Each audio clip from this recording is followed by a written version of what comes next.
up, WA fans? I'm TJ, and this is another episode of Was It Worth It SmackDown. It was a crazy one. Let's get started. First off, we had Shane McMahon come out and talk about what happened last week. As if you saw my last video, I talked about the Lumberjack match, and that Shane McMahon wanted Kevin Owens and Sami Zayn fired for what happened at Survivor Series. Well, we all know that didn't happen. So he wasn't too happy about that. He wanted to bring Daniel Bryan out and say what they talked about, so he brought him out, and in the end of it all, it kind of just ended up they still on the roster, and the Kevin Owens and Randy Orton match was a no. Shane McMahon kind of made it a no disqualification, and Sami Zayn's banned from ringside. I'll talk more about that later in the segment. Next, you had the first match of the night, which was The New Day versus Shelton Benjamin and Chad Gable. Well, there were some exciting things in that match. Kofi and Xavier fought Shelton Benjamin and Chad Gable, by the way. That was a really good match. The New Day always know how to put on a great match, and they really took charge from the beginning, and it just went that way the whole match. I loved that match. Oh, man. Next, you had the women's division where Charlotte, Naomi, the women's champion Charlotte, Naomi, and Natty talking about their strategy backstage. That was a really good segment. I'm not going to say too much about what happened so you can still see it, but it was, you should check it out. Next was a really, really good match. The Hype Bros, Zack Ryder and Mojo Rawley versus the Bludgeon Brothers, who I'm starting to really like, Eric Rowan and Luke Harper. They just took over the match last week with Mojo, and this week it was much of the same. It was they just took over the Hype Bros again. This time Zack Ryder started the match and just got destroyed just like Mojo did, and doesn't look like the Hype Bros are really going anywhere. They just keep losing and losing at a fast rate. And as a result of that, they kind of Mojo Rawley got kind of pissed that they've been losing lately and kind of just took out Zack Ryder afterwards. So he said the Hype Bros are done. We'll have to see what comes about that in the next coming weeks. Maybe there's a fight for the Clash of Champions. We'll see. But you should check that out if you like the Bludgeon Brothers. Even if you don't, it's still a really good match. Next, you had a backstage interview with Bobby Roode, talking about Baron Corbin and their little conflicts the last couple weeks. Yes, I really want to see that match.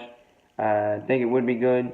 He called out Baron Corbin, and Baron Corbin did come out, and Bobby Roode really wanted a match that night, last Tuesday night. He didn't get it. I'm not too upset about that because I do like champions getting their way. So, basically, champions pick the time and place, so I don't mind that. Maybe Clash of Champions, we'll have to see in the next coming weeks if they make that match happen.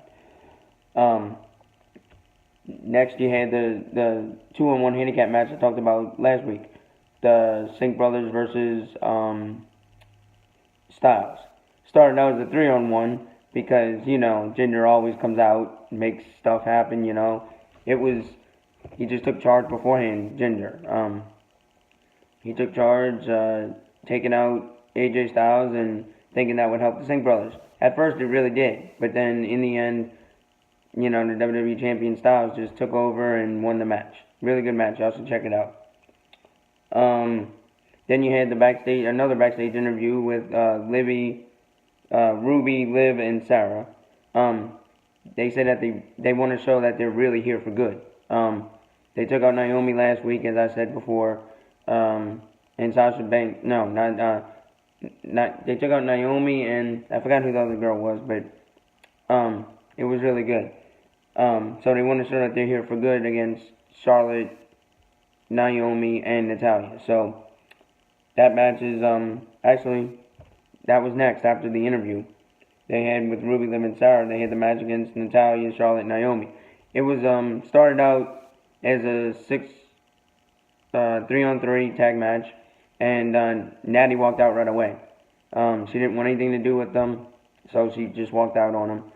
And then, so Charlotte started the match, and then it was they took out Naomi, and Naomi had to be put out on a stretcher, and Charlotte just couldn't win her way back. 3-on-1, kind of impossible to win. But a really good nonetheless, because I didn't like the Shield at first when they first came out, but now I do. And this is kind of the same thing with Ruby, Liv, and Sarah, kind of women's style, I guess you can call it. They're really taking charge of the women's division, so we're just gonna wait and see. I can't wait and see what's gonna happen in the next coming weeks. And actually, Logan did take out Naomi, just for reference. Next, you had my favorite part of the night was the Fashion Files, or one of my favorite parts of the night, Fashion Files. I've been loving the Fashion Files ever since they've been coming out. I haven't watched them all, but I've been getting the gist of the story.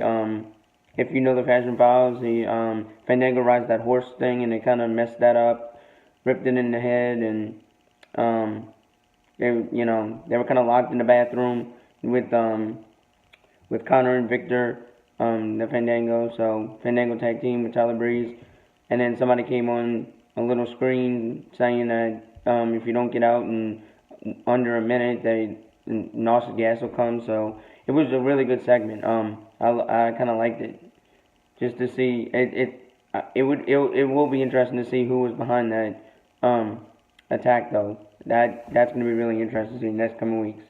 Last but not least, you had Kevin Owens and Randy Orton. Really good match. Randy Orton took over in the beginning, did anything from using the stairs, throwing them against the padding, over the table, kendo sticking, anything. He was just pissed about what happened at Survivor Series. Anybody would be after what Kevin Owens and Sami Zayn did. And it being a no disqualification match, Randy Orton usually takes matter into his own hands. So yeah, it was awesome. Now Kevin Owens did turn it around a little bit. He started to use a kendo stick of his own, just getting it really good. It was a pretty good match. Now, was I happy that Kevin Owens got some revenge on Randy Orton? No, not really, because I hated what Kevin Owens did, what him and Sami Zayn did at Survivor Series. So I kind of wish Randy Orton just would have taken over the whole match. It did go into the WWE Universe crowd for a little while, back up to the ramp, and that's when you see Sami Zayn coming out, which was really surprising. Sami Zayn coming back out and using the steel chair on Randy Orton, which helped out, kind of helped Kevin Owens a little bit. They rolled back in the ring and kind of just finished with the, what was it, and then the super kick, and then while he was on, after they get back in the ring, Kevin Owens super kicked Randy Orton and did a frog splash from the top rope and pinned him 1, 2, 3, and that was it. So overall, what do I give this SmackDown? I give it a really good rating. I'd say probably close to an A. I'm not ready to give it an A+ yet, because this is only my second video, and I'm gonna wait and see how the other ones come out. It's very close to an A+, so yeah, y'all should check it out.